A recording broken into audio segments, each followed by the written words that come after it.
Yo, welcome to Coastal Connection and Embrace the Power. We have Sara Hurrle on here, a former female bodybuilder on the show. Me and Mike G gonna welcome you to the show. Thank you, guys. All right, so you're Thanks for Helen out having of me. Colorado. Oh yes, so you're Helen out of Colorado. How is the weather, my girl? Oh, what you talking about? It's 72 today. Come on. Got Tampa-like weather. Hey, so Sara, That's right. you transitioned from female bodybuilding and then you started fitness and and I caught it on Instagram when you were doing things from home during COVID because everybody was searching for how to get a workout in. So let me ask you a question. How many years did you compete and what made you make a decision to transition to the fitness world and just be like the bomb you are with your website that we'll go over later and some links on how some people can reach out to you to get that virtual workout. So let me hear you. Oh, how many years did I compete? Man, I don't even know those things because I've been in the industry I've been in the fitness industry since I was 15 years old. I don't know. Wow. I think I started competing when I was 29. So I was no spring chicken. I'm 46 now. Truly, I would say just this last year, I've transitioned because I competed, I don't know, 10 or more years.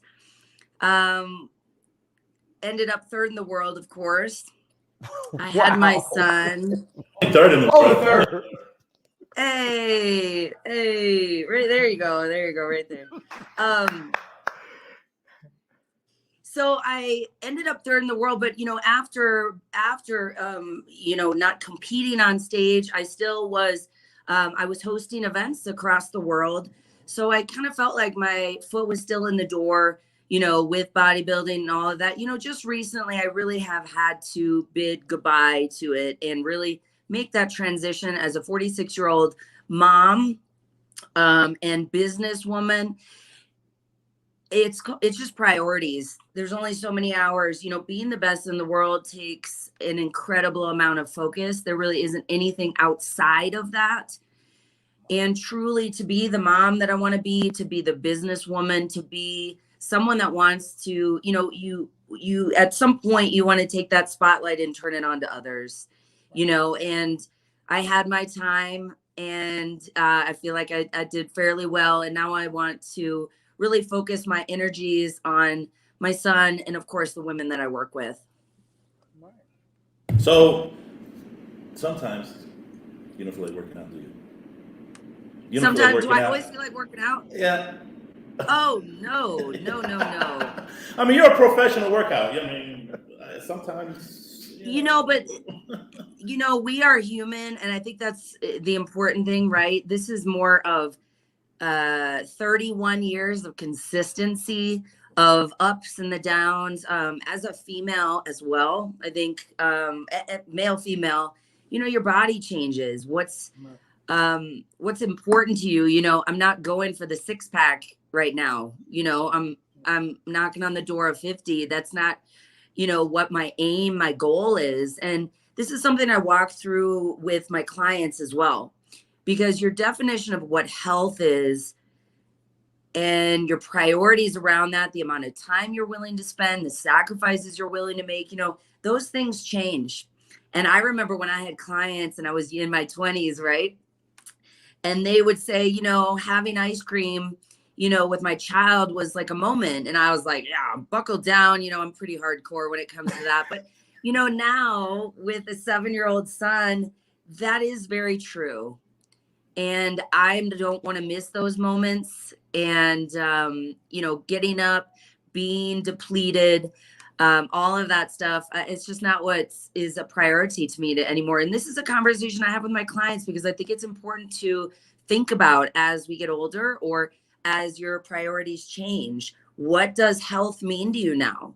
And I mean, I don't know about you guys, but I want to be pain free. I want to be able to, get up, move around. Like it's not the same anymore, Oh, so Sara, this question I have is, okay, so, in the modern era, social media is such a driving force for women right now. And I saw the trials, the things with Zuckerberg, and they're talking about how women, young girls are impacted by social media to have this perfect body. I mean, it's kind of like the 90s and the 80s when everybody thought you needed to be pencil thin because that's what you saw in the magazine covers. So as you're in your industry now, what are some of the struggles that even women in their 30s are struggling with because social media is saying that, you know, like housewives or whatever, right? This is what you're supposed to look like. Do you ever deal with any of that with your clients? I deal with it myself. Wow. I mean, listen,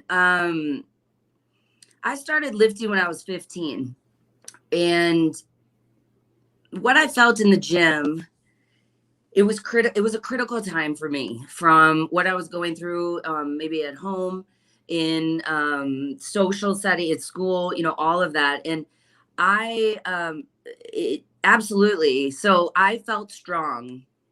And when you feel strong, when you feel proud of the work that you put in, right, that correlates to every other aspect of your life. But I cannot imagine being, and this is something that I'm passionate about in the coming years, to create a program. I have a former client of mine that has, you know, 1 million followers, and she's very, very passionate as well. She's in her early 20s, and we are looking at creating something for young women, because it's not just young women. I have my 40-year-old clients, my 50-year-old clients. We are showcasing these highlight reels. And I got to tell you, I try to be as transparent as possible, but and people will look around my office at all the photos. And I'm going to tell you the one that I'm most proud of. And that is the photo shoot I did 10 months after my son. You can take all the competing, you can take all of that, but you know what? That was done as a mom. That was done on the confines of a balanced approach. I wasn't restricted. I wasn't miserable, right? I was raising my son. It was a new identity for me. So that's what I'm most proud of. And it's challenging. I try to be transparent with some of the photos that I post, because people need to understand what is behind that. What is that person doing to get that? What does their life look like? I'm going to tell you, when I was competing, people in the locker room, you know, I'd be in the locker room and they said, I want your body. I said, and every time I said, you don't. And they would be shocked. They're like, no, I do. I said, okay, right now I'm doing 2 hours of cardio a day. I'm lifting an hour and a half. Every single thing that I put in my mouth is weighed out. And quite frankly, I was eating way under what I should have been eating. Wow. I had no life. Every relationship I entered failed because I was a one-pointed focus. So absolutely, social media is negatively impacting people, their self-worth, what they believe is possible. You know, I joke because I'm friends with Dolvet Quince, who was the trainer on Biggest Loser. I tease him all the time. I said, y'all screwed everybody up as far as what is realistic to lose, right, in a week. But social media is very similar. Right. It is the whole picture or the whole story or what is behind that image is not being told. And it can be very destructive. I don't care what age you are, but I definitely think in the younger, you know, ages, it can be very challenging. It's challenging for me. Wow. Question. So I try to tell people this. Do you have to stay in the gym for 4 hours? Do I? No. People like to work out over and over and over hours, and I say 1 hour, 30 minutes maybe. Right now, absolutely. If you want to be the best in the world at a very extreme sport, that's not how we live, breathe, eat, everything. But right now, listen, I start my clients out at 3 to 4 days a week. It doesn't have to be every day. It has to be intentional. It also, I will often have clients, you know, share, you know, what do they want to look like? What do we want to achieve? Right. And I try to be very clear, you know, clients, I don't know why this 125 with females is always a thing. I said, listen, I can get you there. This is what it's going to take. And often they're like, oh, okay, maybe 135, you know, right? So I think, and, you know, back in the day, same thing, people would talk about walking and this, that. You have to find movement and that you enjoy that you're going to want to do, that where you're not going to hurt yourself. You know, it has to be bigger. And there is a mental health component as well. You know, I stress this to people. Yes, I will give you a very effective workout. However, there are some days, you know what? Going for a walk, getting outside is one of the best things that you can do. Wow.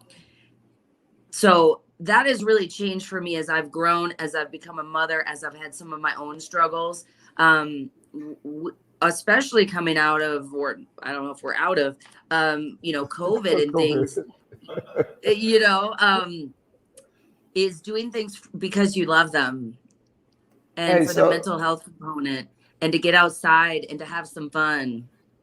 All right. So Sara, this is the thing what I would like to ask you is this. You brought up COVID, and as you saw the transition, we saw our society, right? You couldn't even go in the Walmart or Target and find any gym equipment because everybody became a home gym rat, you know, just to be able to get a workout in. So when you saw that, how did you launch from having to be at times that you would be at the gym training people, and then you realize, wow, you know what, I got to change my platform. So how did you evolve in such a very dynamic environment when we're during a pandemic? How did you, you know, morph your business or evolve your business?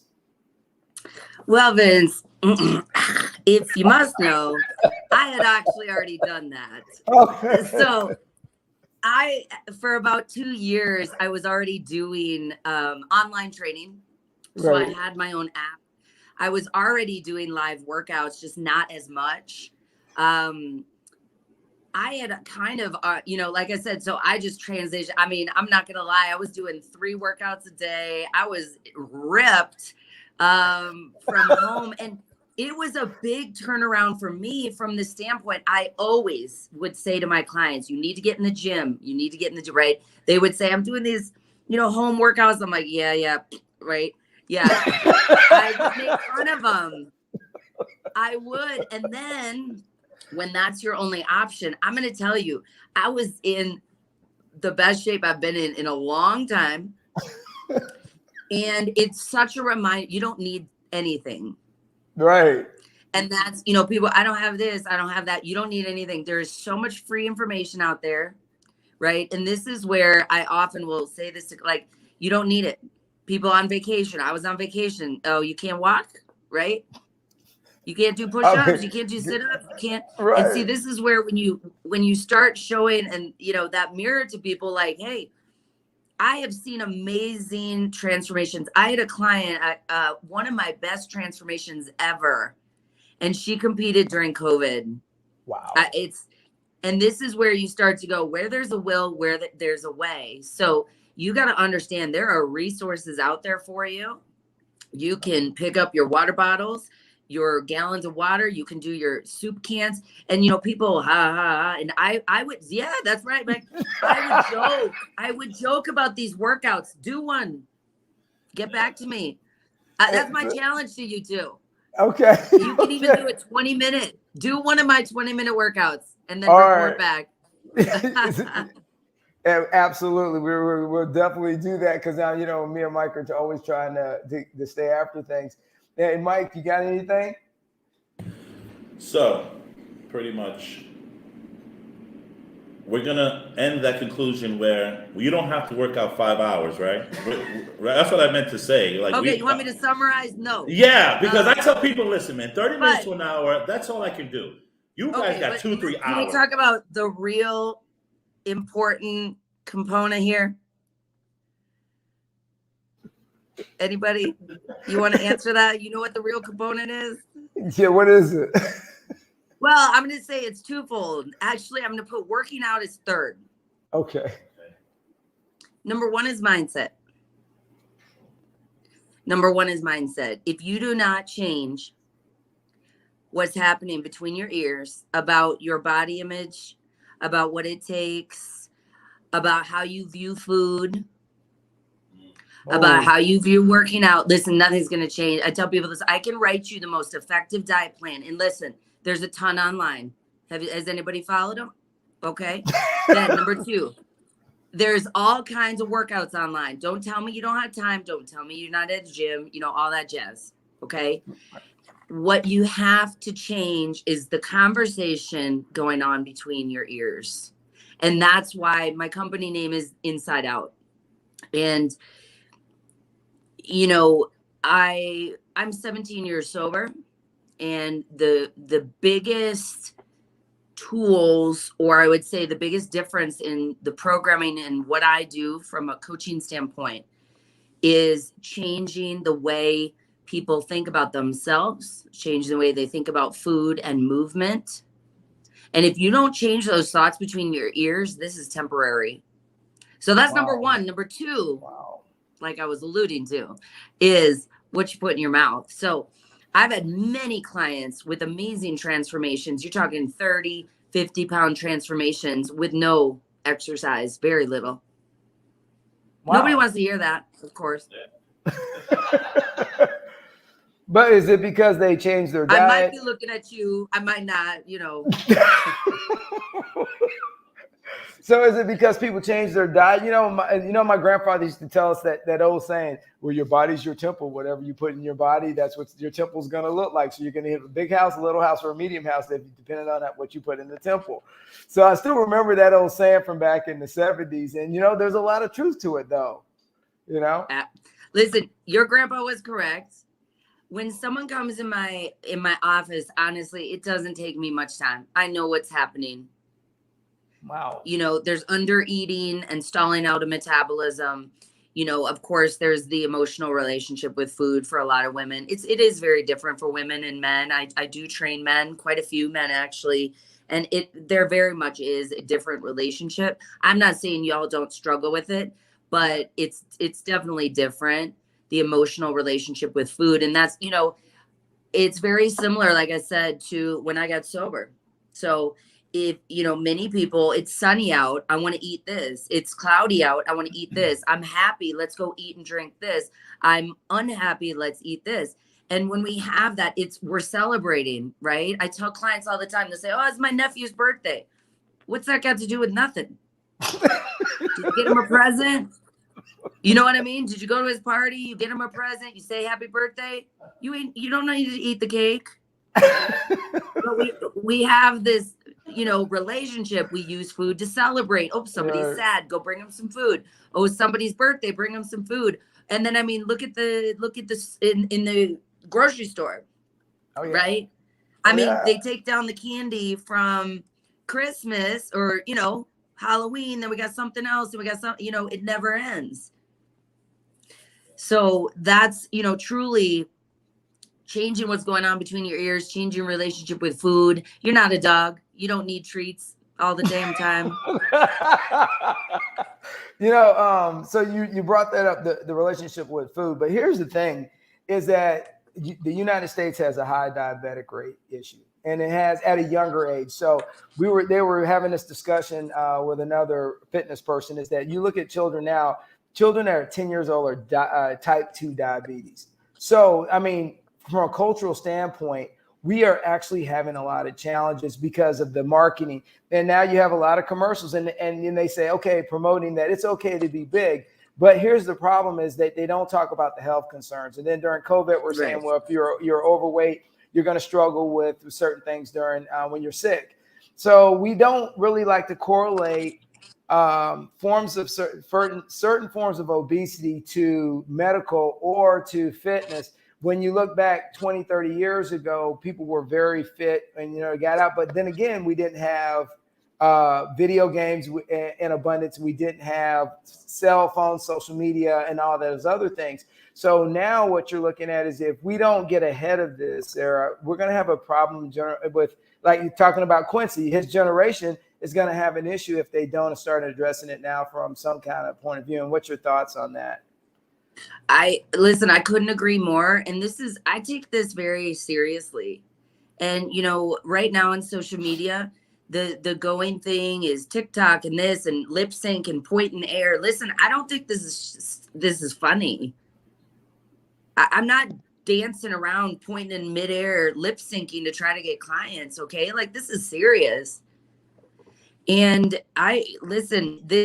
this is something that needs to happen, and it starts from, you know, the parents. You know, oftentimes I will talk to my clients, and they say, "Oh, I don't eat that. I give that to my kids." What? You know, you know what I'm saying? Why are you And giving it to it's these interesting. kids? Yeah, don't give it to your kids either. Okay, right? And so 100%, it's the lack of movement. It's the lack of whole foods. Quincy knows if he wants to have a treat, he's got to have something good, and then after that, he can have something, right? The other day, I don't know if you guys have crumble cookie out there, but I was Yes, like, we hey, do. I'm from Minnesota, so I am very programmed food wise. I grew up on Burger King. I grew up with lots of cheese. We drank our faces off. I mean, I did not grow up with, a healthy kind of, it just wasn't, and it wasn't as big of a deal back then either. Right. Right. I said, I catch myself like, hey, it's Thanksgiving. Should we get some of these, crumble cookies or a treat? He's like, Mommy, that hurts my belly. No, thanks. Well, that's a cheeseburger all in itself, because you get the chocolate chip, man. That's about 1,000 calories, but they're good. But Chocolate chip. Doesn't matter what you get. What's it? So I try to stay away Yeah. from the crumble cookies myself, because they're addictive, but they are. But Sarah, so here's the other thing I'd like to ask you though. So you made a transition and you actually posted something on your Instagram, which I thought was interesting, that you were talking about breast implants and some of the challenges that you've had since you had an augmentation. And so a lot of people in my audience don't know about it, but you made a really good, profound Instagram post about it. And so I'd really like to hear what you got to say about that. And I think we got somebody. Also, all right, just check, because somebody was saying something about the cookies on the chat, but it was Yeah, they're talking about the crumble cookies. Listen, I love the cookies too, but listen, I'm not saying, we just got to balance that out. Yeah, so I'm gonna be honest, with breast implant illness, I never thought I'd be here. There's a few levels to this. Number one, I got breast implants about 11 years ago, and I do regret that I ever did that. I have short hair. I was carrying a lot of muscle. I competed. I turned pro without them. I was encouraged that would be more feminine, more sexy, etc. Listen, I always loved that I basically had pecs. I loved it. I'm not gonna lie. I thought I was sexy. Okay. I love my short hair. People made fun of me since in the second grade. I felt sexy. Okay. I'm sad that I allowed an industry to sway me. Last year, after breastfeeding, last November, I was having some problems with the current ones that I had. I had them replaced. I've never had these symptoms with the first set that I had. So I would see people post and I thought, geez, that's horrible, right? It's not my story, but man, and I'm going to tell you, I've had many transitions from getting sober to, now this, and I feel that this has been placed on me to allow me to share with my community, with other women. First of all, you are beautiful just as you are. And I'm going to tell you, saying yes that is one thing that I regret. I don't have a lot of regrets. I'm going to cry over here, but that's all right. I tell people, even I'll say to my clients, they'll say, I want to get to this weight. Okay, well, this is what it takes. And they're like, well, I can't do that. I say, oh, good. Well, why don't you try loving yourself then? Wow. Because it might be cheaper. Yeah. Yeah. You know what I mean? Second, so last year I got them replaced. At that time, I actually asked about removing them. I said, I really don't want them. I was kind of encouraged, like, of course you do. You're in the industry, kind of like, what would that look like, kind of thing, right? So I got them replaced. If you can look back to photos from that time, I was in the best shape of my life at 45 years old. Wow. And jumping around in my living room with some dumbbells, no joke. And so I got them replaced. after a few months, there was these symptoms that I would have inflammation. I have inflammation at the end of the day from my knees down. It's painful. It's not, I don't have, a lot of people ask, I don't have physical pain in my breasts. I have fibromyalgia type pain over my entire body. I started to look at my hormones, at what I was eating. There are certain things I've cut out caffeine. I mean, if I need support on anything, it's that. I can't do coffee because it's like neurological. It just amplifies the pain. It makes it worse. Any type of dairy, I've cut out beef. I mean, I feel like I'm doing everything I can to manage the pain, the inflammation. My hair started falling out. There's an anxiety, a bit of an anxiety with it as well. And it's taken about 8 to 10 months for me to understand and piece together what's been going on. And that's why I think it's so critical for people to speak out and to talk about this, because I had no idea. And just like other people, I was scrolling and I started pausing because, again, this was not my story.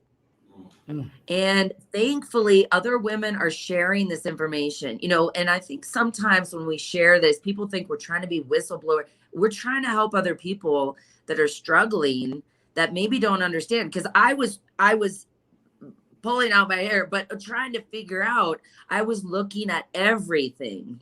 Wow. The other difficult part is, the medical community. This is what I don't quite understand. So I signed 42 pages talking about the risks from breast implants. I'm not blaming anybody.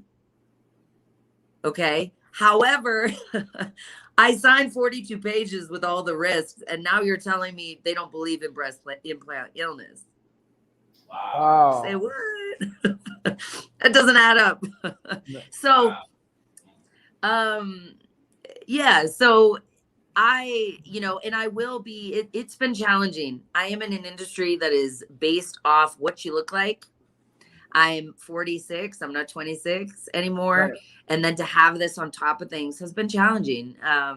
It's also challenging to not know exactly what's going on, to kind of feel crazy, to have to kind of piece all this together. So. Yeah, and you brought up a great point that this industry is about how you look. And so that's I think that is the driving force, and one of the hardest things that people don't understand is as you are in the fitness, everybody goes, well, you have to have a certain look. But I don't know if people realize the hours and time and dedications it takes to keep that look. And I feel bad for the younger generations because I see a lot of challenges on it. So before we wind this down, I'd like to is there any advice you would like to give out to women in general over your journey and your travels? Because me and Mike have had a great time talking to you, but we definitely want to hear what advice you could give before we depart. The biggest thing that I do in my coaching is daily check-ins, weekly check-ins, monthly check-ins. It's very important to check in with yourself. What am I doing? Is this aligned with who I am, with what I believe in, with where I'm headed? And the more you can do that, it really is an internal approach. I believe women know more than they think they do, but the noise of it all gets very loud. It gets very loud and we get very lost, and it's pausing and looking within and starting small, make a few choices right here and there. Continuing, never giving up. Yes. I've had many ups and downs in this journey. So staying strong and continuing to just keep getting up and doing the best that you can each day, and aligning with what believes and what feels right to you. Awesome. Mike, you got anything, man? Hey, it's the truth, Sarah. You're very on point with a lot of things you're saying. I love it. You got to believe in yourself. You got to put that work in if you want to see what's going on. But sometimes we have brick walls in front of us, and you don't know what's going on in here with people. So you're right. Yeah, it's like a broken puzzle, and you're trying to put the pieces together. But that was real. Yeah, fitness is much more than just the external, and Correct. I will say on social media, there are some people, they're really trying to be transparent with it, and I really applaud those particular folks for sure. All right, so Sara, I appreciate you coming on Coastal Connection and Embrace the Power. I do appreciate it because you laid out some good information. Hey, if anybody's out there and you want to get in contact with Sara, all you have to do is go to her website, check her out, drop her a note. She will actually respond and get back to you. And you keep that kid playing football and all those sports, because every time I see you posting, he's just grinding it out. So he's going to be playing for the Broncos one day. I'll be his agent. Yeah, he don't want to play for the Broncos. He's the Broncos, 49ers, he's a big Tom Brady fan right now. Oh, Yeah, Tampa Bay. Yeah. Hey, but Sara, as we always say when people come on the Coastal Connection, keep it rolling. All right, all right, and have a great one, guys. And it's been awesome. See you later. Thanks, guys.